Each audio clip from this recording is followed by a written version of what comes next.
So most of you heard my spiel already, but I'm going to re-give it. We are the Gender Expansion Project. I am Shayna Shupin, the Program Director, Bree Sutherland, our Executive Director, and in the very back is Marcus Ordain, who is one of our interns. As far as what we do, I guess you guys all have a handout that kind of probably explains that a little bit more in depth in this, but we work with transgender, intersex, and any diverse individuals across the rural Northwest, I will say, instead of going into that whole spiel. Missoula is our kind of headquarters where most of our stuff kind of happens, where we are all based, and it's kind of our main focus. Montana is kind of where we're branching out to first, but we do have some services in other states that we're working on. I'm trying, Marcus, I'm sorry. If you can't hear me, I'm sorry, just yell. So we do a lot of advocacy training, working with providers within the community to try and make Missoula more inclusive for the community which we serve, policy work, research, that sort of thing.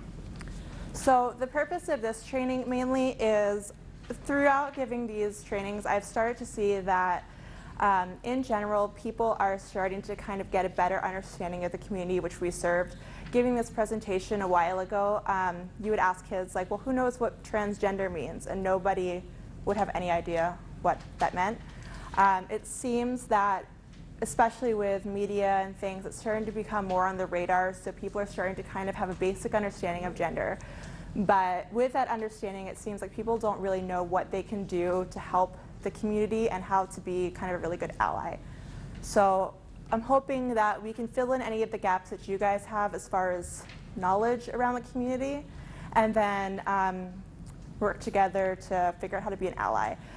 This presentation, ask me questions, ask me whatever absurd, ridiculous question that you feel like you shouldn't ask. I will not be offended. That is the entire point of this presentation.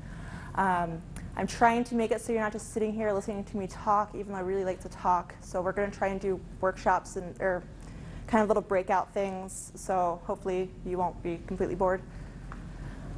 Do you want to give the... Yeah, so Marcus, can you hand out our trans worksheet real quick? Awesome, everyone have it? Okay, so on that, there is a fill in the blank. If you want to work on that real quick, you can get together in groups if you want. Let's spend about 5 minutes working on that. If you have the resource guide that gives you all the definitions, don't look in it. Yeah, don't look in it. But yeah, if you want to work on those real quick, and then we'll just go over the terms and kind of assess everyone's knowledge. So, first one, what do people have? Second. Yes, second? Gender. Third? Fourth? Fifth? Sixth? 7? 8? 9? And 10. Yay! People know things. Okay. Seriously, giving this presentation like a year ago, most people would have no idea what to put for any of those things, so it actually makes me really happy that there's at least a basic understanding of what these terms mean.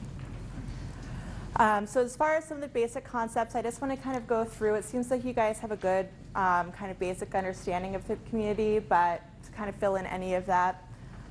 Sex, kind of when we talk about expanding the gender binary, sex is usually what's broken down into that binary of male or female, usually assigned at birth, often derived from what genitalia the infant has, kind of male, female, nothing else.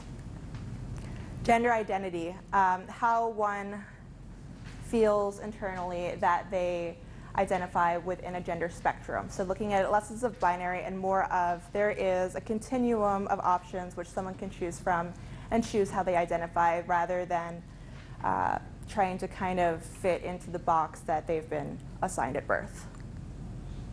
Gender expression is putting that identity into action. How do you show your gender in your day-to-day life and kind of let people know how you identify? And sexual orientation. So my big soapbox is we have the little pretty acronym of LGBT, which also is usually like LGBTQIA something, which is awesome, and we want to be inclusive, and I think that's one of the reasons why the T often gets lumped in with LGB, because within the gay community and within the trans community, there is huge systems of oppression. And in order to kind of get some coverage for that oppression, it works really well to put LGBT together. Trying to explain the difference between sex and gender is a really new concept, so it just worked recently. But it worked well up until recently. It's just important to understand that sexual orientation and gender identity are two very different concepts. You can be trans and gay, straight, bi, asexual, pansexual, and other things, demisexual, whatever. Bree? Okay, so gender expression. Gender expression is how you present yourself to the outside world, how you, basically it can be how you dress, how you talk, how you present yourself, how you represent your gender identity to others, and how you convey that. Here we have three lovely trans people. The person on, let's see, that would be your left, is Aiden Dowling. The reason he's up there, he is a trans man. He transitioned from female to male. He is a really big trans activist, runs his own stealth-based trans clothing company called 45cc Clothing. And he currently runs a surgery fund to assist individuals with surgery. He also runs one of the largest binder and breast hormone exchanges in the nation, which is really awesome. And he's just an overall awesome FTM blogger and trans activist. He is also a huge fitness buff. And he's quite good looking. In the center, we have Lena Wachowski of the Wachowskis. If you're not familiar, the Wachowskis are the producers of the Matrix series. Lena and her brother produced all of the Matrix series together.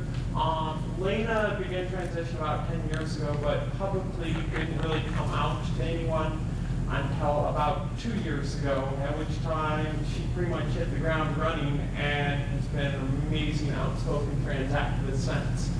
And then on the far right we have Chelsea Fitzgoden, who is one of the first openly out transgender professional BMX riders. She also is a blogger and really advocates for trans equality and trans rights, as well as trans rights as they pertain to athletic sports, because there's a lot of people out there that have issues with trans people competing in sports, because they feel, primarily trans women competing in women's sports, because they feel that they're at somehow a better advantage. But she's actively fighting for her rights, which is awesome. All right. So gender binary, the concept based on societal norms that an individual can either be male or female, but there really isn't anything else. You know, the binaries of he, she. Yeah. Okay, so if anyone has seen this, you can't answer. What do you see here when you look at this? Someone want to answer?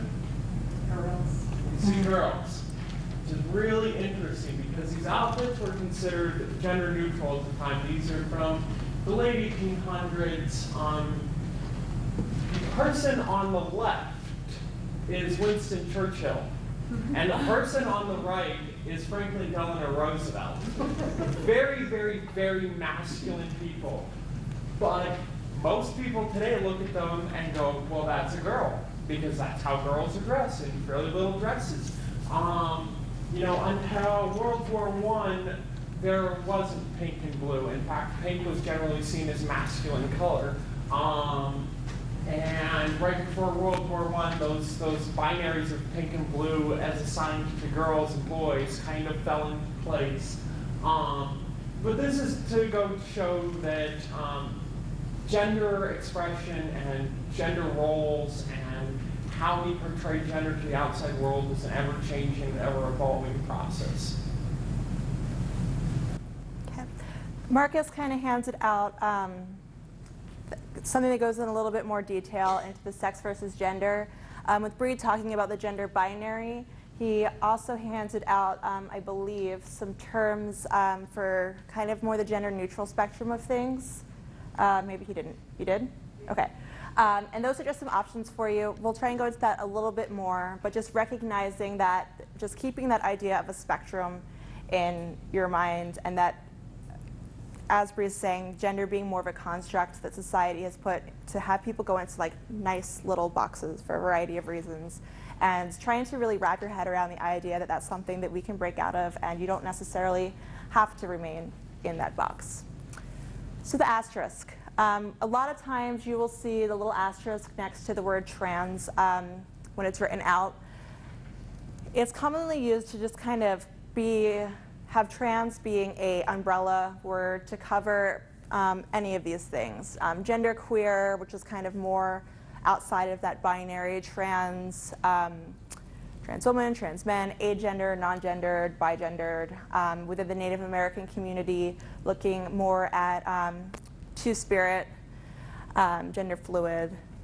When you see that little asterisk, just understanding all of the things that the word trans actually encompasses.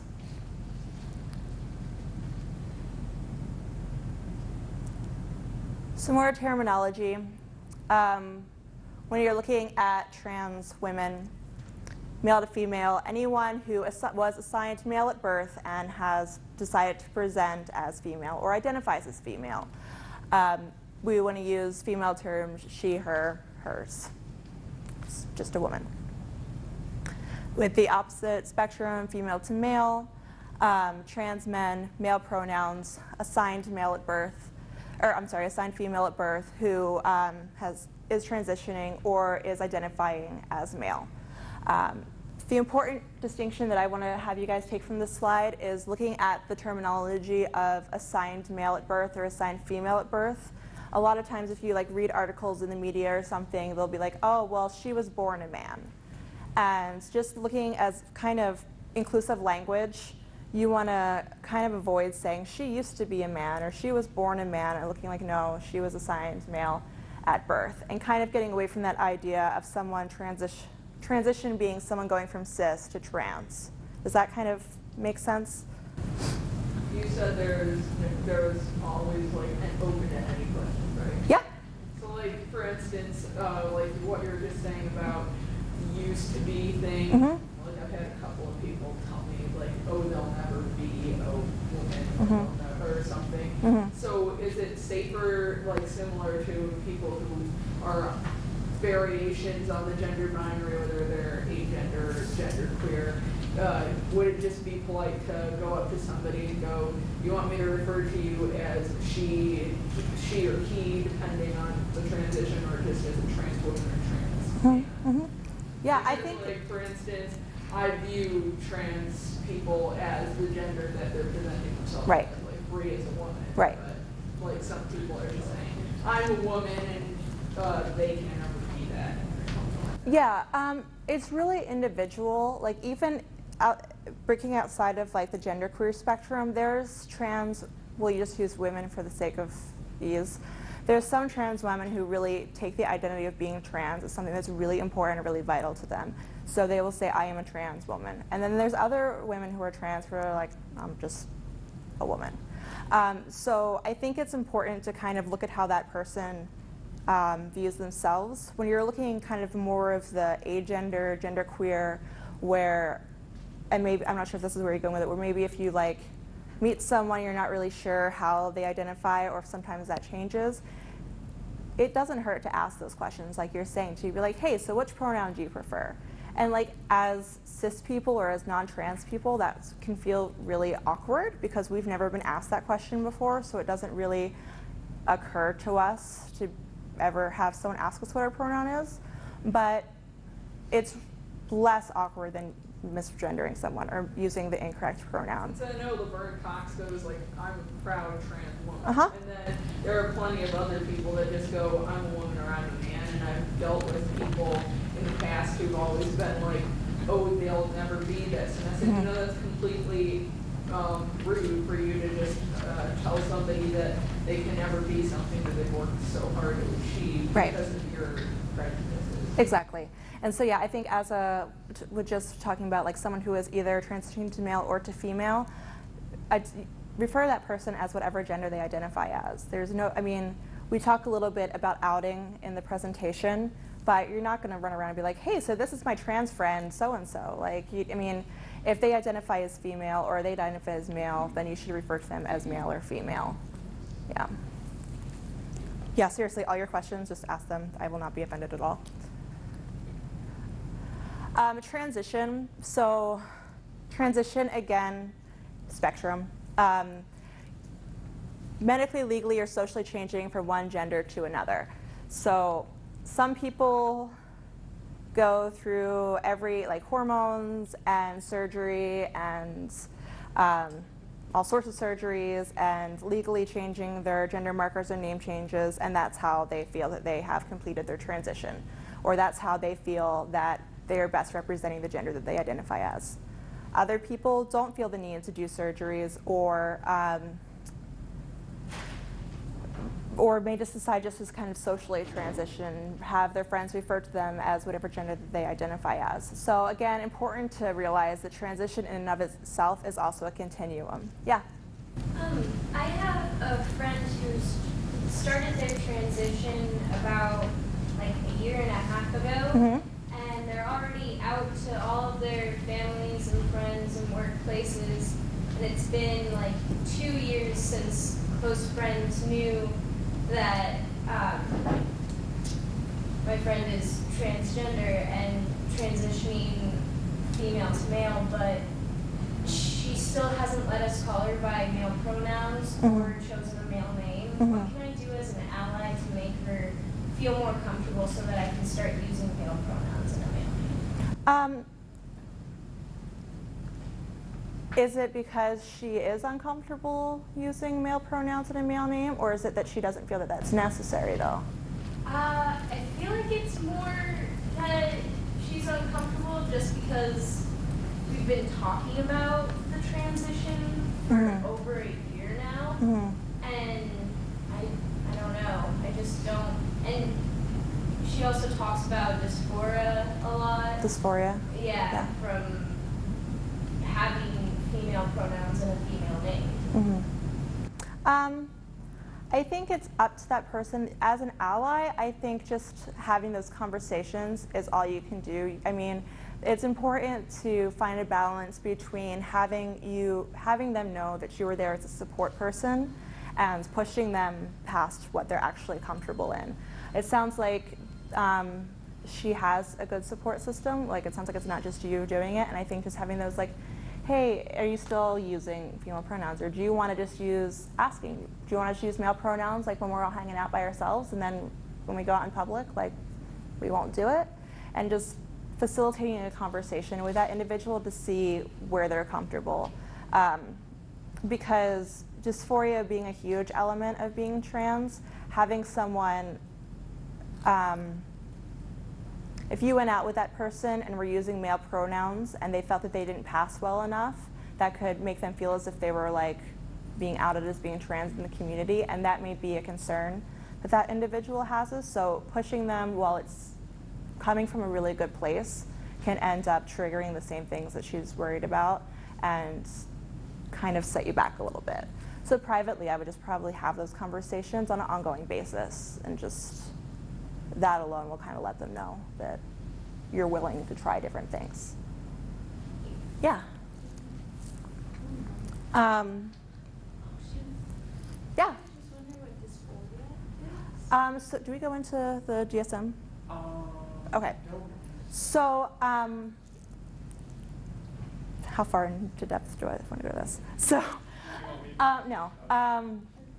So, technically, transgender or gender dysphoria is under the DSM. So, the DSM being the Diagnostics and Statistics Manual that mental health professionals use to diagnose patients. Caveat of it is not a mental disorder. In order to get any sort of coverage for anything, we need to have a diagnostic code. So, shortened version. It used to be called gender identity disorder, and with the DSM-5, when it came out, they changed it to gender dysphoria. Under the DSM-4, when it was gender identity disorder, I don't know if you're familiar with the DSM, but it'll give you like a bunch of criteria of this person has to show symptom like 1, 2, 3, 4, 5. They have to show 4 out of 5 for this length of time. One of the symptoms was dysphoria. So the feeling of incongruence between your identity and your sex. So dysphoria can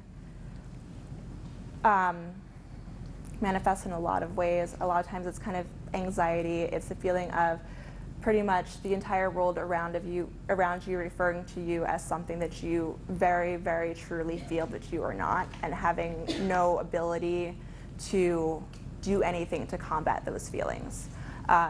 For us, for cis people, our gender doesn't really come up a lot. Like, I could think of maybe like if you're like a super feminist or something, maybe yeah, it does. But for most people, gender isn't a huge deal. When you're trans and when you're feeling gender dysphoria, gender is kind of this all-consuming thing that impacts every facet of your life, really. So with the move to the DSM-5, it was a really good thing in just changing the name of the disorder, because now the diagnosis is that feeling of anxiety and incongruence rather than anything with the person's identity. Anything to add? No, I think that pretty much covers it. You know, to kind of put it into a cis role, you know, imagine waking up tomorrow with the complete opposite sex, and you would probably feel pretty awkward and pretty out of place and pretty incongruent. Now imagine having that feeling your entire life, and that's pretty much what gender dysphoria is, very simply put. It's just this strong, constant knowledge of incongruence between body and self, and all of the hardships that come with that, including depression, including a whole list of issues that come along with your body not being congruent.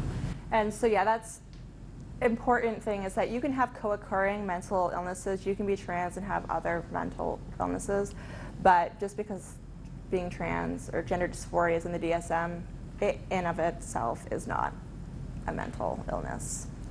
So why somebody would want to transition with this slide is in a very simple way to combat the gender dysphoria that an individual would feel if they were trans. Why would someone decide not to transition? So knowing what it means or having a basic understanding of what it means to be trans, why do you think someone would choose not to transition? I could tell my own story. I identified as agender. I was talking to a counselor about getting hormones about a year ago. However, when I came out to my husband, he's very heterosexual, so and I didn't want to lose my relationship. So I kind of combated not being able to transition by identifying as both genders and changing depending on my mood. Right, right. So relationship issues or support systems. I mean, coming out to friends, families, partners, children is huge. And although I feel like things are getting better, the rates of kind of homelessness after outing yourself to your family, or losing relationships, or having that come up in custody or anything like that is a huge barrier. Any other ideas? Some people don't feel they would pass well enough to transition. The idea of passing. So passing is, For someone who is, I find it's more in somebody who is either male to female or female to male, the idea that you will never be perceived fully as the gender which you identify as. So if you are walking down the street, someone would look at you and be like, oh, well, that person isn't really a man, like you were saying, or isn't really a woman, or being outed consistently as being trans, whether usually physically they feel like they wouldn't pass in the community as that gender. Other ideas? Lack of resources. Lack of resources, yeah. So it is stupid expensive to transition. Like, it's stupid. So what are the prices again? Okay, so let's say you're a trans woman. You know, big surgery. It would be vaginoplasty, which is the surgical creation of a vaginal canal and labia. Anywhere between $17,000 and $35,000 out of pocket. Generally not covered by insurance. If you're a trans guy and you want full surgical intervention, meaning you want a penis, well, you might as well just buy a house worth of surgery. Surgeries range for a phalloplasty anywhere between $100,000 and $175,000 out of pocket. Yep. Not super accessible. Right. So you add that into the cost of therapy, because most surgeons require a year of observation from a therapist at $110 an hour a month. Hormones, anywhere from, a couple, $50, $60 a month upwards to $150, $200 a month. Add all of these things up over a couple of years, and they can be very hard to obtain.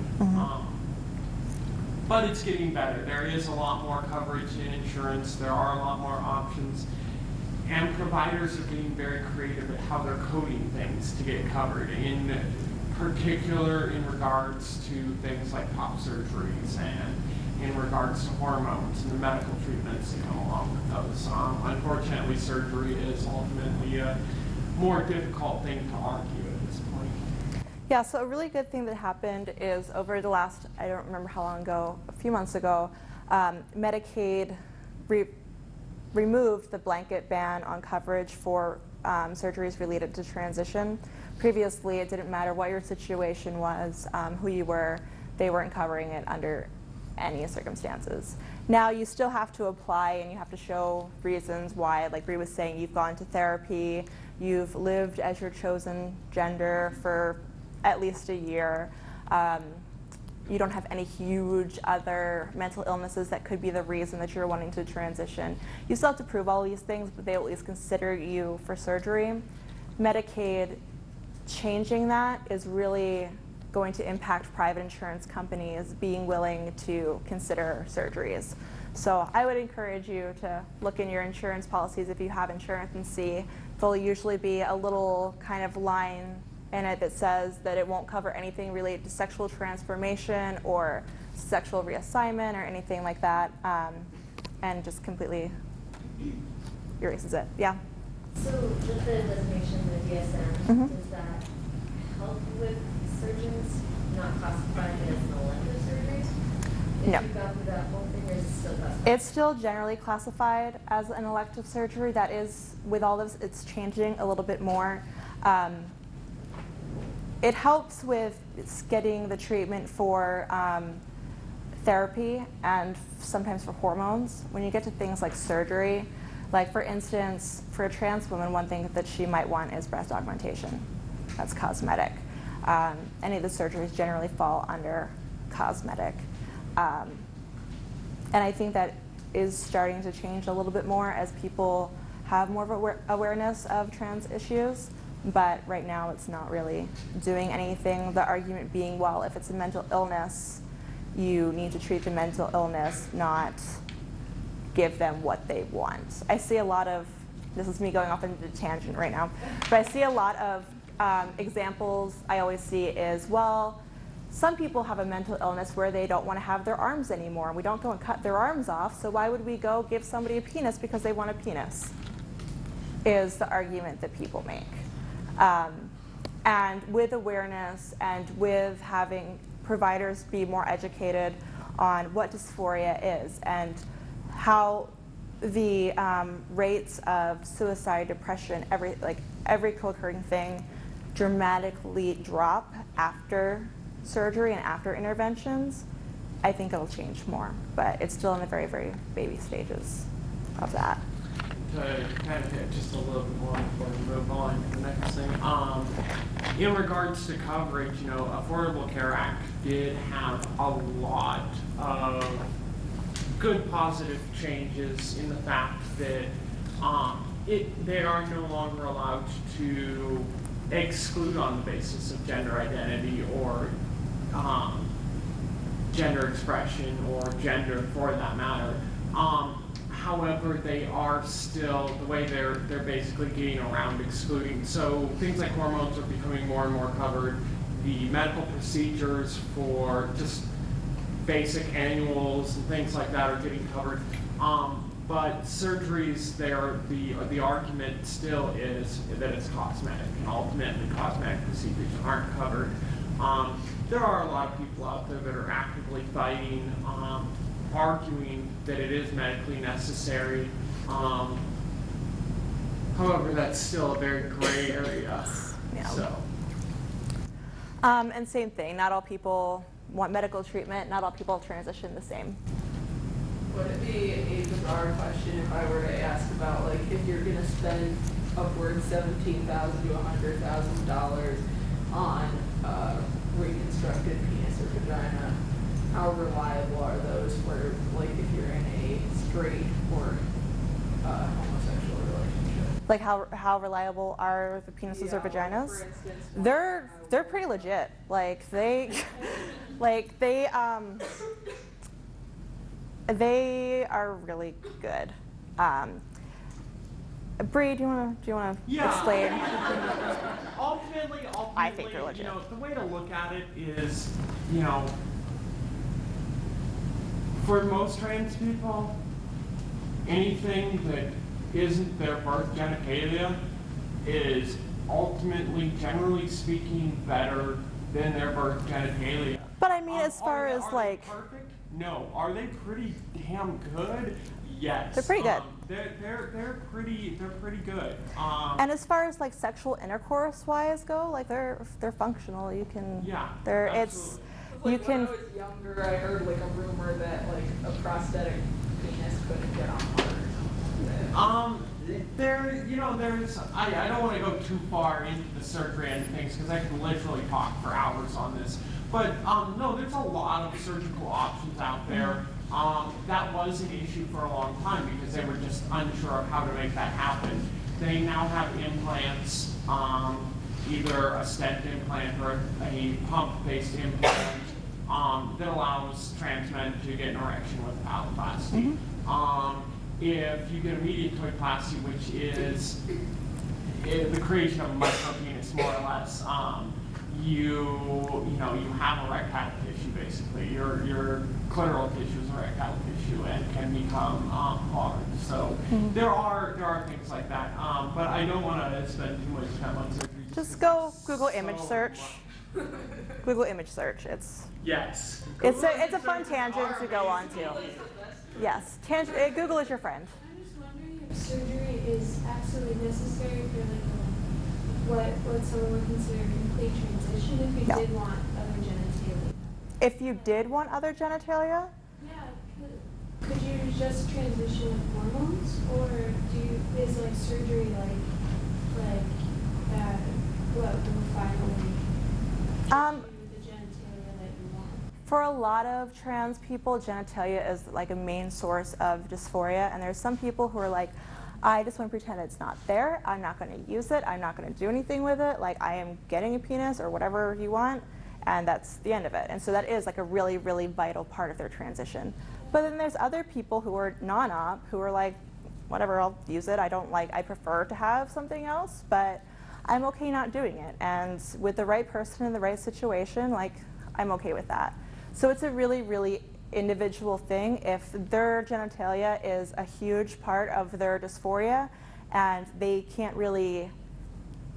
don't feel as if they are able to feel fully transitioned until they have that surgery, then absolutely. But it's kind of a very individual thing. Passing, we talked to. Stealth is just people not knowing that you are transgender.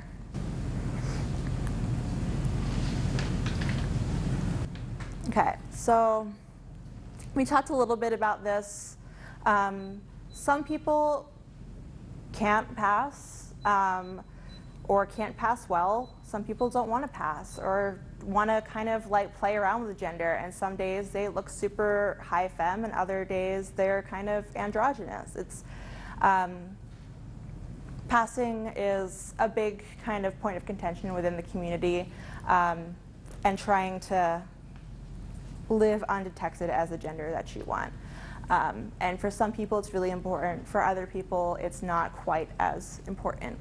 The earlier you transition, the easier it'll be to pass. More and more we're able to look at hormone blockers for kids who are trans before they go through puberty, which is a reversible way to block off puberty for kids. So, yeah. This might have been with you guys before, but they used to, do they still have an age limit? Like they wouldn't diagnose somebody with a gender dysphoria if they were under 15 or whatever? No. That was DSM-3. 3. DSM-4, they got rid of that. Yeah. But they still had certain age limits for certain things. DSM-5, there is no age limit. There's no age limit, yeah. And with the idea of being trans coming onto people's radar, we're seeing more and more kids kind of come to their parents or schools or whatever as being trans. With these blockers, you can basically hold off the onset of puberty and wait and see kind of, are they gonna be trans? Is this like because that's always the big concern, is you don't want to give your kid cross-sex hormones and then be like, oh, just kidding, it was a phase.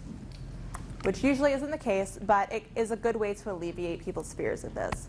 So should somebody go on blockers and then start the hormones to transition, they will go through the puberty of the gender which they identify with, which is a great way to help with passing, to help with some of the social stigma, the kind of terrible things that happen from being trans.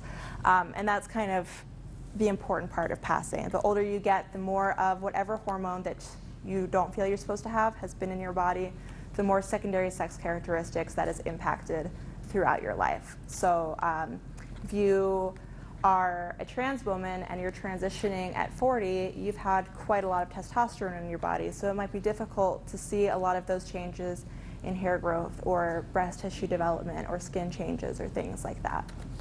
So age does play a big part. Genetics, some people kind of look androgynous regardless of their gender identity. What if you started puberty early? Like you said, age has a factor. Like I started puberty when I was 9. Like, and what if somebody was like 32 and they're like, I've had my kids and now I feel comfortable transitioning or something. They But definitely. then they've had the testosterone or female hormones. Estrogen, in their body. Yeah, if they've had that in their body since they were like 8 or 9 for whatever reason. Like I was confused when I was like 9 and already getting my period and rest and stuff. So like that also plays a factor. by how Not- long it's been. Not as much, no. I mean, people transition like up in their 60s and 70s and things like that.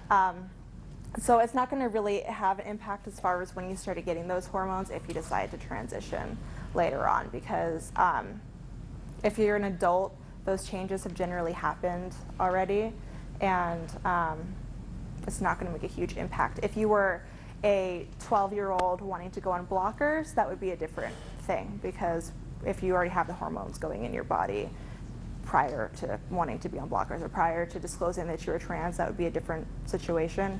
But in your situation, then yeah, no, it wouldn't really impact anything. Yeah? you might get into this more later, but I wonder, is there anything for elementary educators to help when they have a trans young person? Is there anything in our school systems, and maybe not in Montana, Yeah. but what help is there for educators? Honestly, at this point, it comes down to educators going out and seeking their own information. There are. Go ahead. I'll hit in that. Okay, there are a lot of times in the places that are covering it, it's going in under sexual health. It really comes down to the individual schools. We do go into schools and try and give presentations to counselors or nurses or even school assemblies. Some schools aren't really okay with that. What did you want to add? That was pretty much it. Yeah, see, I was we're- going to get there. Yeah, no, you're getting it. You know, we are, part of what we do is we work with the schools, and we work on educating everyone in the school system on the importance of inclusion, on the importance of recognition, and how to work with gender variant individuals. Part of one of our projects that we're involved with is the Rural Transgender Wellness Project, and we have done a lot of work with the American School Counselors Association at a national level on creating inclusion and how to work with gender variant youth. So that we're not the only organization doing that. There's organizations across the nation that are actively doing this. Because the earlier you identify trans youth, the more successful transition they're going to have, the less hardships they're going to have from just gender dysphoria and living with gender dysphoria their entire life. So yeah, it's really, really important for those that are openly expressing gender variance in youth to address it effectively and to assist those individuals in making the choices. Yeah. For example, our education school, is there training young teachers? Is there It's something, we have such a huge list of places that we're trying to go. If you want us to come in and do it, we'll do it. If you have a kid that you're thinking about in particular and you have some questions, understanding confidentiality, you can always call one of us and get input. Like, is there any curriculum? Not in the curriculum. Not in the curriculum, no. It's something. We're working on it, but it's not there. Yeah, it's something that the curriculums are hard to change. So it's something that we're doing on a going and doing in-services, going in and just kind of talking as like an additional thing. I mean, it's not even in the social work curriculum right now, really. So another problem with passing, if you don't pass well, your chances of experiencing violence are huge. And just those who pass, just like she was saying, have an easier time of things. Cisgender, which is kind of what this training is about, is how cisgender individuals can use their privilege to be good allies. So if you are cisgender, you are not transgender, is the best way to explain that. I have a question about the passing slide. That's Yeah. just up there. Is there like I've heard issues in the trans community where some other trans individuals will judge on whether another person can pass? Yes, yes. There is a lot of problems with that within the trans community. There are problems with lesbians not feeling like people who are in trans relationships are actual lesbians or gay or whatever. Just because everybody thinks gay people are just like a bunch of people who roll around in rainbows and play with kittens, and there's jerks in every organization, and that does happen. I mean, people think that they do trans better than other people, and so they're really proud of that, and they just decide to use other people and take them down. And it's really, really unfortunate, because a group of people who are oppressed should really stick together and help each other. But people who have experienced oppression kind of get that defense mechanism, and it sucks. Oh, did I go? So yeah, as instead of saying, oh, well, I am a biological female, or I'm a real female, or I was born a female, or anything like that, the differentiation between cisgender and transgender is a much better way to conceptualize that. It is a fairly new term, but it's one that we're really trying to, and I feel like is really getting to be common vernacular because it's just, again, inclusive language. I will get to your handout temporarily because I don't remember which one it is. Oh, that one. Inappropriate terms. The first one I will not say because it squicks me out. She male, he she, transvestite, hermaphrodite, drag queen, or king, unless they actually are a drag queen or king. Sex change operation, biological male, biological female. So the word that shall not be said, she male, he she, I feel like is common sense why that is not appropriate. Big part of it is, especially with trans women are super hypersexualized and fetishized among cis men. So a lot of people see this word all the time and think it's okay. It is not okay. Do not say those words. It just gets used too much, and people are just like, I don't know, that's offensive. It is. Trans. Man, boy, girl, tool. Yeah, lady, boy, whatever. Yeah, any of those mixing of genders in a really disrespectful way is just, like I said, I feel like it should be common sense, but apparently it's not. Transvestite is one that gets confused a lot. Same with transsexual. They were used a little bit more in the past. The community is really getting away from them. Some people do identify as transsexual or transvestite. Transvestite, there is, again, within this community, there is more, but basically is less of a gender identity, more of playing with gender, usually for sexual purposes. Transsexual used to be a medical term for being transgender, but is just not a very well-liked word within the community. So transgender is kind of your best bet. Hermaphrodite. So I haven't really touched on intersex. Intersex is when somebody has some sort of physiological, can you fix that? Or, oh, my butt is so big. Okay. Some sort of chromosomal or physiological incongruence between male and female. So at birth, there's just that moment where it's like, it's a boy, it's a girl.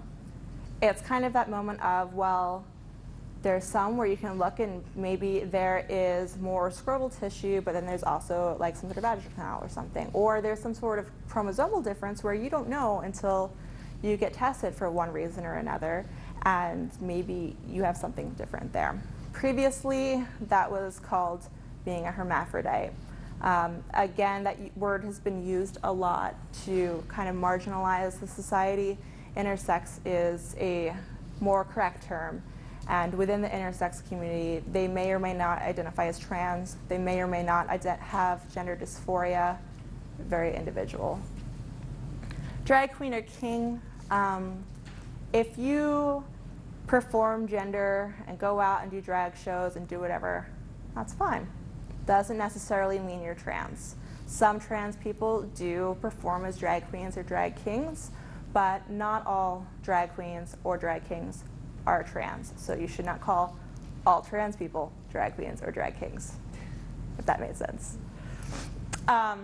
Sex change operation. So another tangent I could go off on. The most appropriate word is sexual reassignment surgery or gender reassignment surgery. I personally like sexual reassignment surgery because I feel like that individual already has the gender which they identify with. If you are performing surgery, you are changing sexual organs to match the gender identity. Some people prefer gender reassignment surgery. Or, what is the other one? Gender confirmation surgery. Again, real male, real female. Huh? Okay, go for it. Okay, so here we have this lovely genderbread person, and this is really, I like using this graphic because one, it's a completely genderless figure, and two, it really shows that gender can be on a continuum, that sexuality can be on a continuum, that biological sex can be on a continuum, and that really there's a whole host of different identities that can fall within this continuum. I always say continuum versus spectrum because spectrum implies that there is a binary on it. There is endpoints. A continuum, there isn't any endpoint. There are endless possibilities of expression of identity, of physical sex, of sexual orientation, varying areas thereof. You know, in regards to all of you as allies, you know, I always like to put it out there to question, you know, yourselves and really think, explore your gender and how you identify in that continuum, and also, you know, to kind of explore your personal gender and how you realize your gender. When did you first realize your gender? When did you come out to others with your gender? How do you perform your gender to others? And really, where do you find yourself on that continuum? And look at it as a continuum versus, well, I'm this straight, cis, white person, or I'm this, or I'm this, or I'm this. And really kind of looking at it on the vast spectrum. So. I went ahead. Did you not want me to go ahead? I got excited. That's fine. I like talking about privilege. Do we want to, well, we have about 23 minutes. Do we want to go into case studies or do we want to go into privilege? Privilege. Okay. Okay. So, privilege. Are most people familiar with the concept of privilege and being privileged? So, when you're a cis, you have privileges. I know we kind of jumped the gun and you have a list of privileges. Hopefully you have not read all of them. So, what are some privileges cis people face within the community? You mean you don't think about gender. Can we think of certain things or situations that would come up, especially in a university setting, in being bathrooms, housing, yeah. What one? Marriage. Yeah.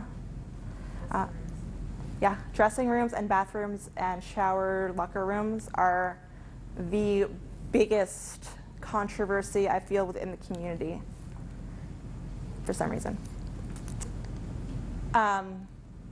So I'm going to skip that. Clothes shopping. Clothes shopping, yes. Going and swimming is something they're like, I just throw on my bathing suit and go swimming. You don't think about the fact that maybe you don't want to take your shirt off and go swimming, or maybe you don't want to wear the cute little bikini bottoms. What? Being white is privilege. How does that relate to being trans?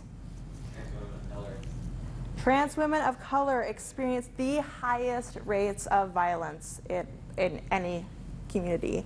There is like every intersectionality of oppression in trans women of color.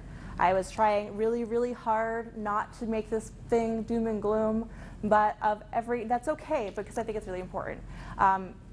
Privilege and these barriers and stuff, I really want to focus on like how as allies we can do this like in your university setting. Almost every trans person who has been murdered this year has been a trans woman of color. So these privileges, I'm sorry I told you I wouldn't make it doom and gloom, it's really important though. These privileges, like I can get on my soapbox and be like, oh, well, you know, I can't find a cute dress that fits me because my shoulders are broad, versus that eventually becomes targeting because someone didn't pass or someone felt that their like heterosexuality was challenged. Soapbox off. So here is just some more examples. Yes, Bree? You're looking at me. No. So we talked about like not fitting in within the queer community. A lot of people, like especially within the lesbian community, I feel I've seen the idea that trans women are using their male privilege to come in and be part of the lesbian community, and they're not actual lesbians. I don't understand.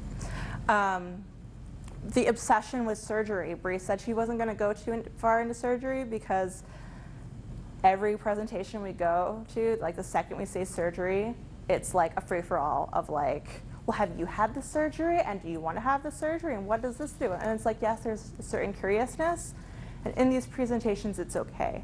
The problem, though, is that if somebody comes out to you as trans or is read as being trans, it automatically goes to, well, what's in your pants?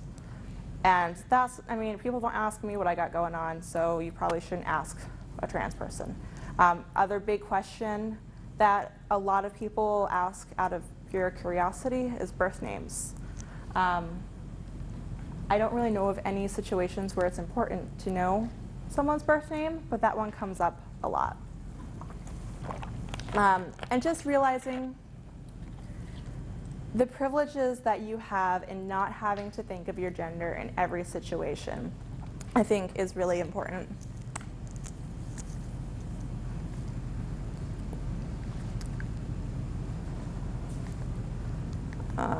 The ally etiquette. So, kind of what I was going through. Always using a person's chosen name and pronoun. If you don't know, it does not hurt to ask. It's weird and it's uncomfortable, but it's okay because it's weird and uncomfortable for you, and you'll get over it. Where if that person is being misgendered, it can be a huge thing for them. So just be uncomfortable for a second. If you screw up, especially like if you, like in your example where you had a friend who's like transitioning, really are on transition, or I have some people who, she's out in one of the jobs I work with her in, but he's not out in another job, and it's like, even that confuses me. So if you screw up, just be like, I'm really sorry, I meant this, and then move on. Like, don't obsess over it. None of the surgery. We did this in a medical one, so I don't assume, unless any of you are doctors, you don't need to know. Some people do have friends that are okay with talking about it, but try not to make like your friend or your classmate or something the like token trans person. It's just not really necessary, and if you're curious, go out and do your own research. There's so much information out there to answer your most bizarre questions ever, and you should just take that upon yourself rather than putting that on someone else. Again, how would you like to be referred to in terms of gender? Which pronoun do you prefer? I said that. The sensationalization or sexualization of trans bodies is huge, like I said, with trans women. Especially like if it comes up in a college setting, you can think of like sexuality and dating and things like that. Especially with trans women, being in relationships can be, or entering relationships, dating can be a really big safety concern.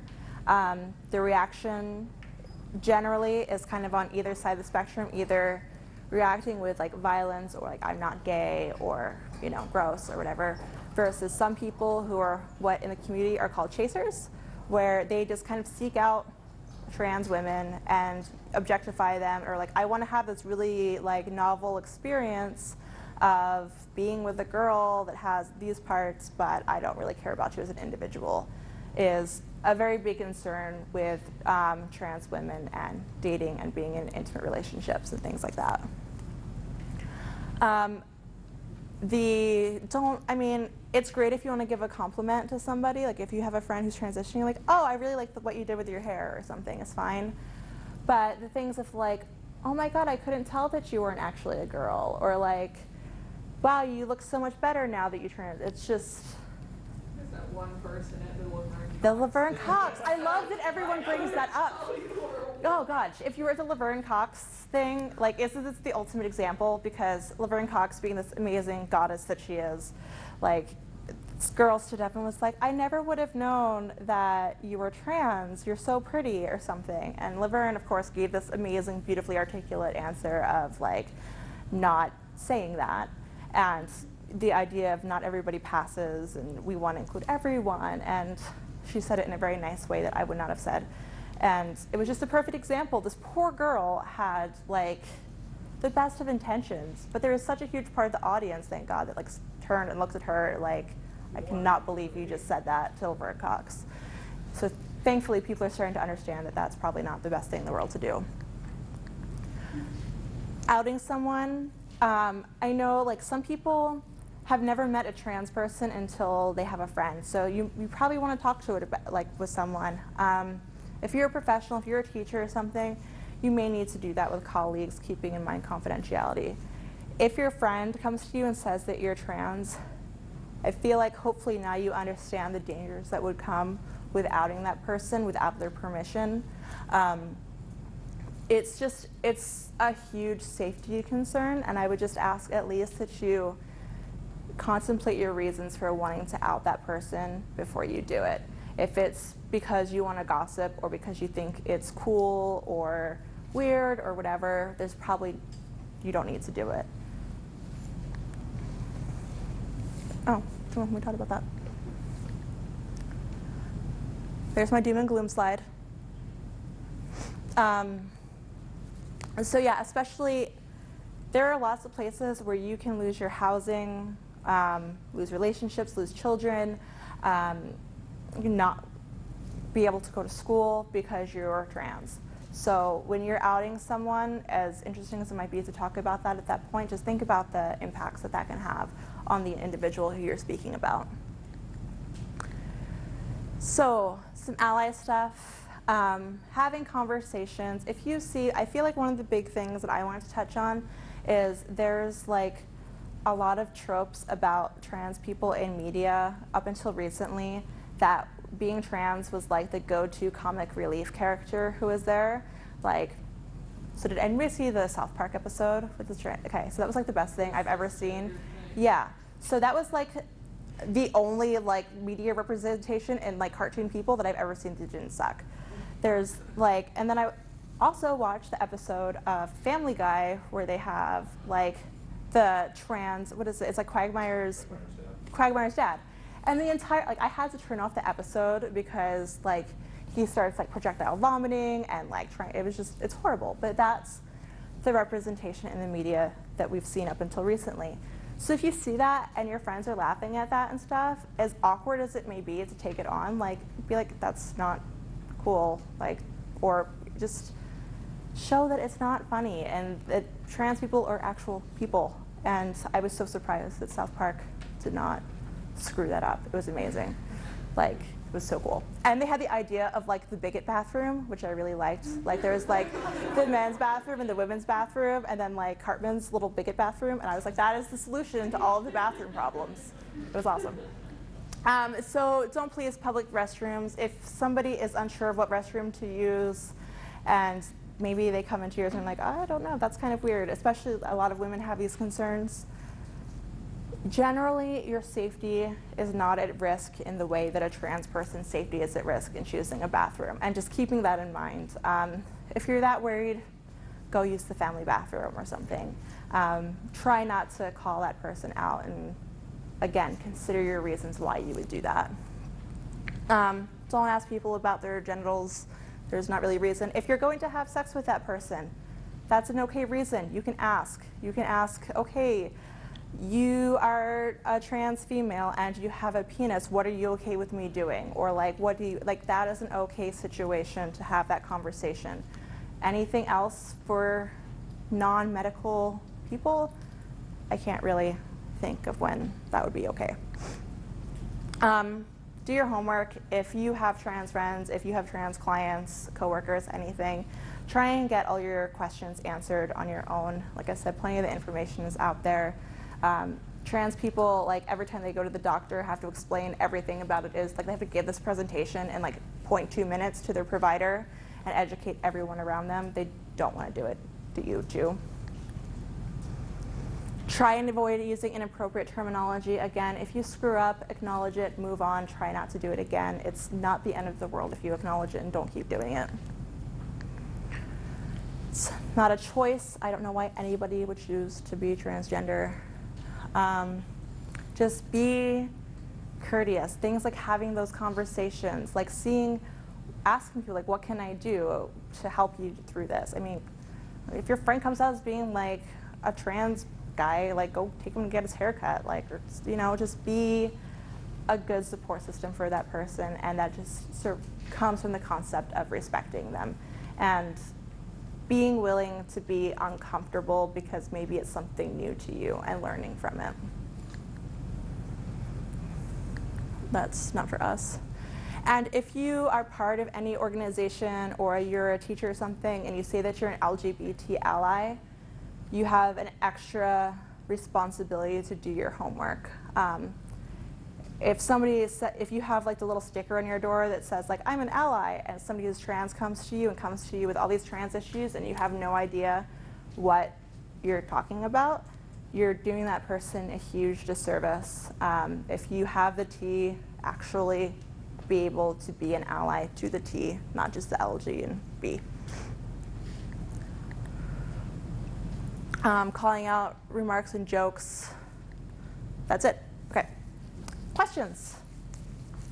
Any questions at all? I rushed through the last slide because I was really afraid that I was going to be really late.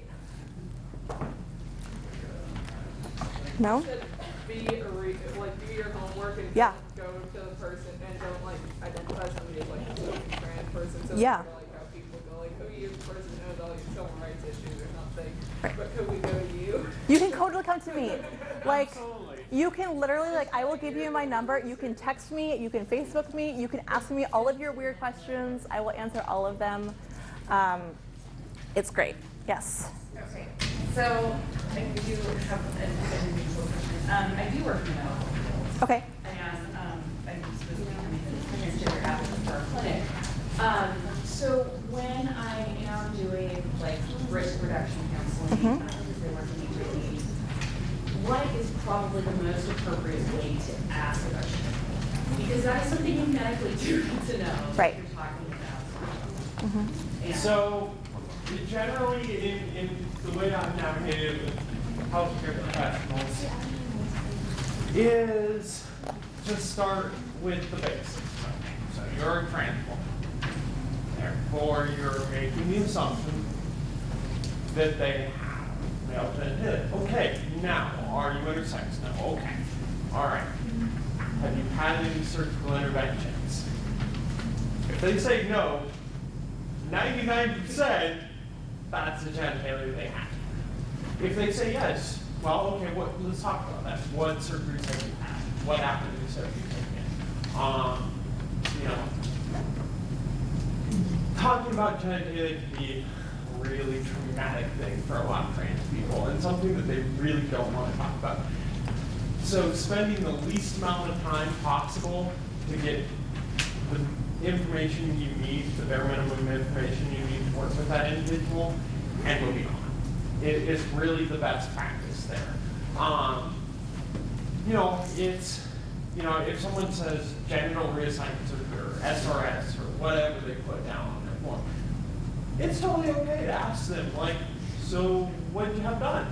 Can we just briefly talk about that? They're probably going to love to talk about, oh yeah, I had this and this and this, and I have this now, and it's great. If they haven't had surgery, they're going to be a lot more hesitant. So just keep that in mind as you navigate that. Yeah. Any other Anything questions? No? What was that question? Just so I can read. Oh, as a medical professional, how do you ask questions regarding genitalia without being offensive? Gotcha. Thank you. Yeah. Some of the handouts, there was one I was going to go into. Can we hand out did we hand out this one too? Oh, yeah.